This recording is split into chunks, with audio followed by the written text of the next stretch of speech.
All right. So hopefully you can hear me okay. But I'm going to do this problem here. All right. So I'm doing it at the board here. We want to write the formula for this function in terms of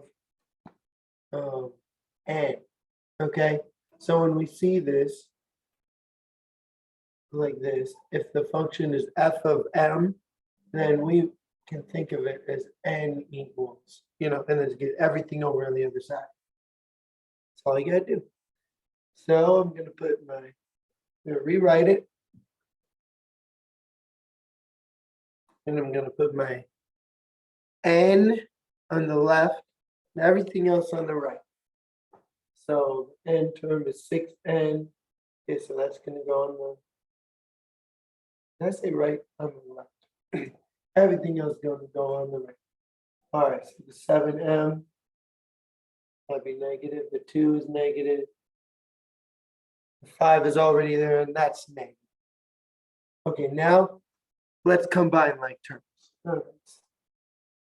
Negative 7m, negative 7. Now, we got to get rid of that negative 6. How are we going to do that? Divide. I always like to divide every term instead of both sides because it's a little bit clearer what's happening. So the negative 6's cancel. The two negatives right here cancel. And so that's just 7 over 6. And then the two negatives there cancel as well, which makes it plus 7 over 6. So the answer is 7 over 6 m. Now I want to make sure that m is either in the numerator or to the side of the fraction. And plus 7 over 6. Seems wrong, but it's right. Okay. Let's turn that down a little bit. All right. So what in general, what did we do? We got. I got it. I rescheduled it. Got it. No problem. All right, let's move on to the next one. Whoa, word problems. All right, let's read it. Princess Tower in Dubai is considered the world's tallest residential building, towering to 101 floors. T of n, but we're gonna make a taller one, right? T of n models the number of tenants living on floor n of the tower. So in this one, just like word problems from systems, when we wanted to know what the variables are, here we want to know what the variables are, all right? So we have T of n. I thought of here, let me use this. T of n is what? T of n is number of tenants living on the floor. That's the number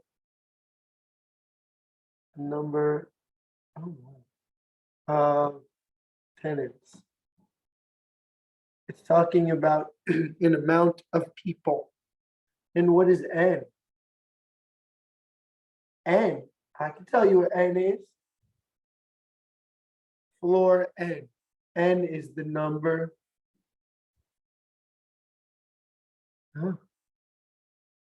Oh, I don't know why am I eat number of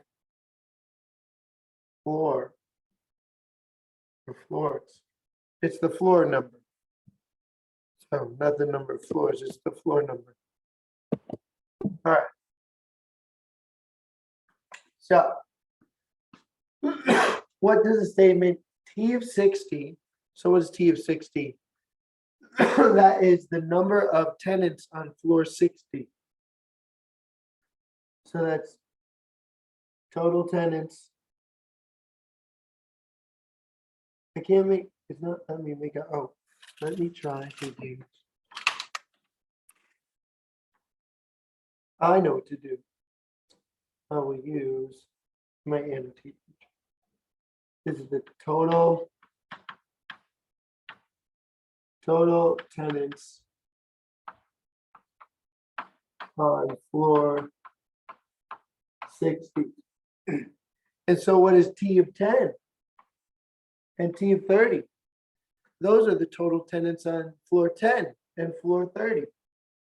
And what is it saying? When we add the tenants from floor 10 and 30 together, the number, it's still less than the number on floor 60.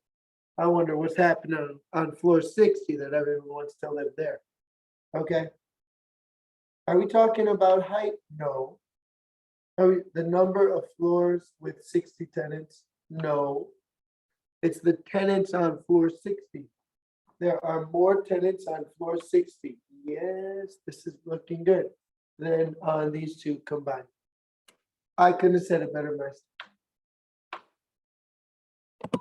All right, moving on.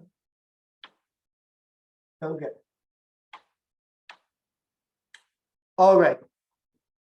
Take some notes because we're about to talk about one of the most important topics, domain. Domain and range. We won't talk about range just yet, except to say that domain is the x values. Range is the y values. That's it.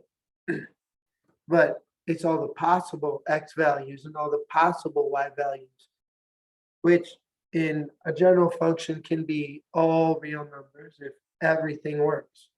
But sometimes, okay, hold on, I gotta pause it. Mr. Johnson needs to let me. Oh, right. So as I was saying, in life, sometimes the domain starts at 0 or some other number. And so we'll see restrictions on the domain. Also, sometimes you can't use some numbers, like we can't divide by 0 or we can't square root a negative, right? All right, so what's the domain of G here? Well, G is a discrete function. You remember that? Discrete. And also, let's see, what are the x values? So, okay, so the domain. The x values are, let's see, 0. What's the x value of this one? 2. Nothing at 3. This is 4. And it's the x value 4. 5. And 7. And you like to use the curly brackets for the domain. There they are.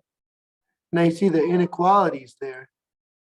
Why, Mr. Field? Why do they have inequalities? Well, that's because sometimes it's not discrete, it's continuous.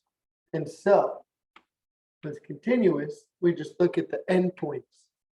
Or sometimes there's no endpoints, in which case it's an inequality. A different kind. So the endpoints are -5 and 5. So it's like this. But hey, should it be or equal to or not?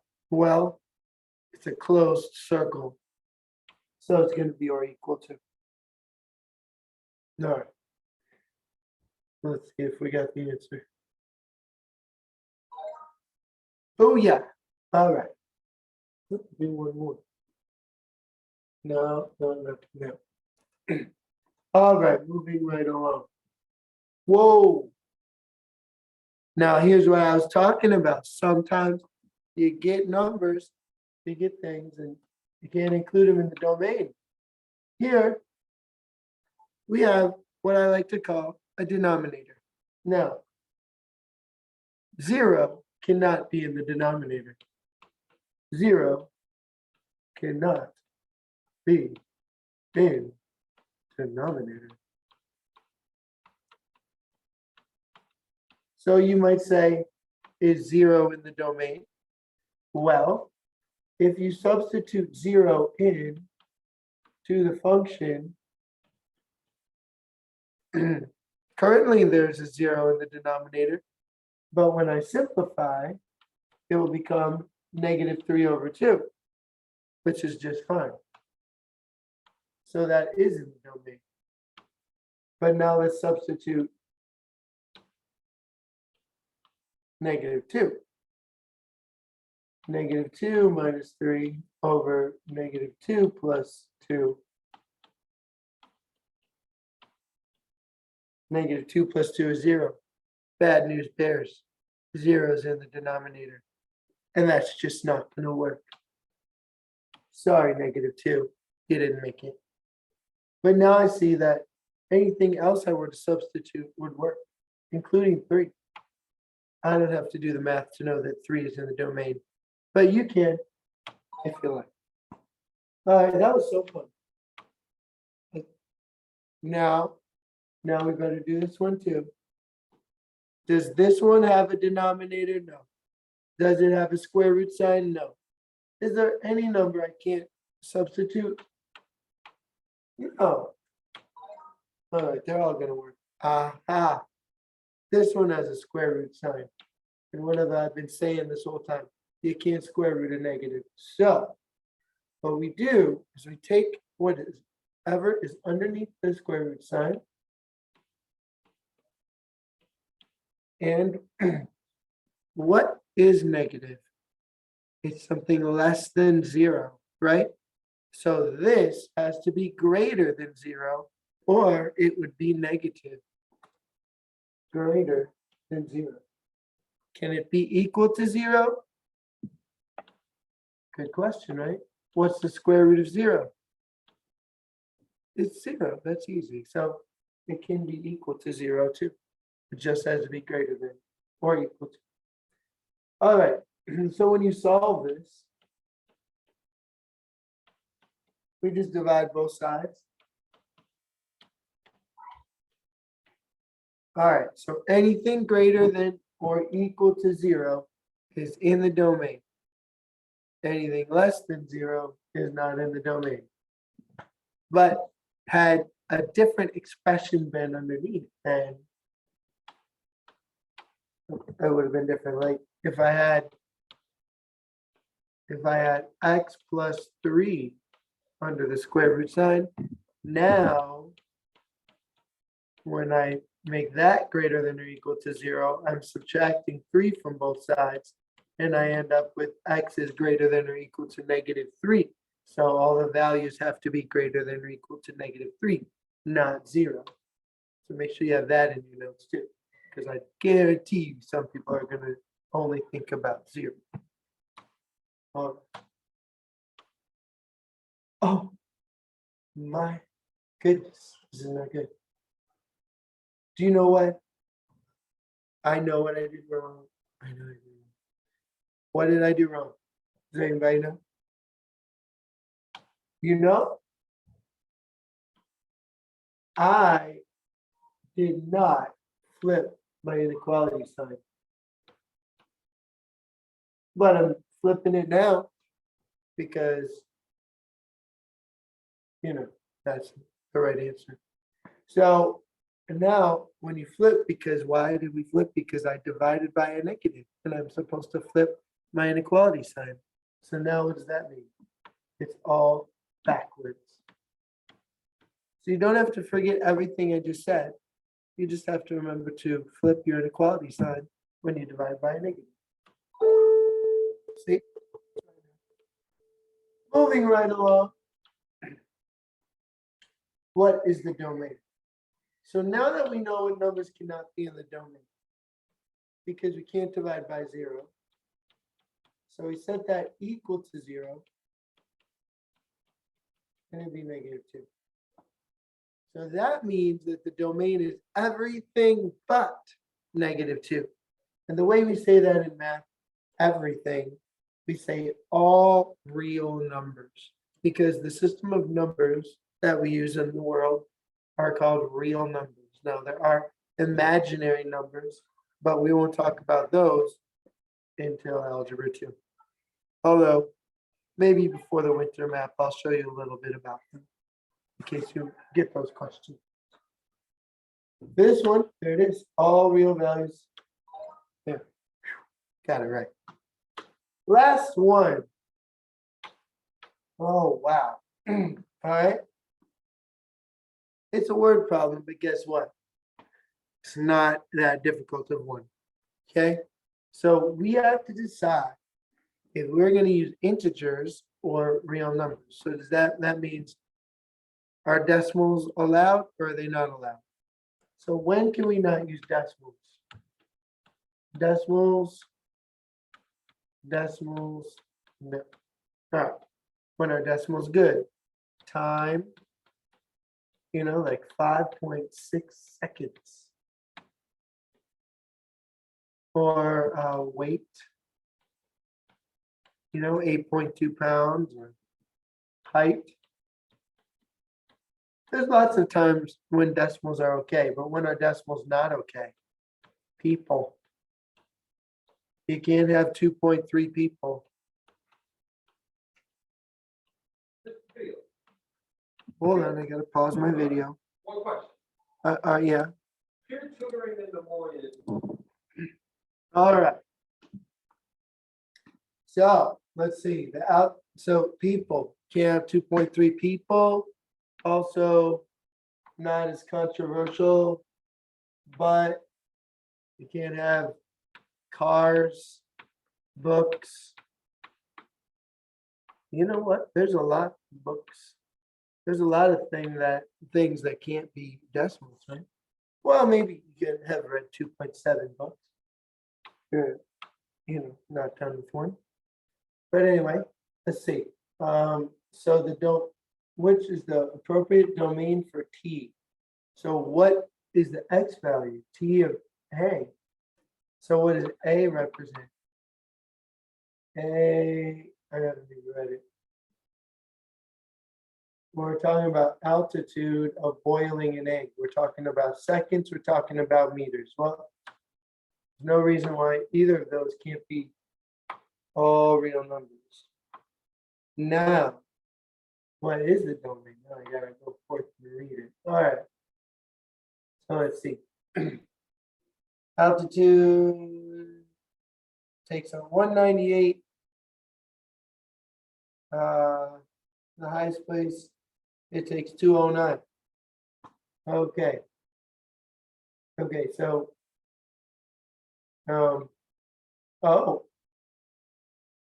the domain, tricky.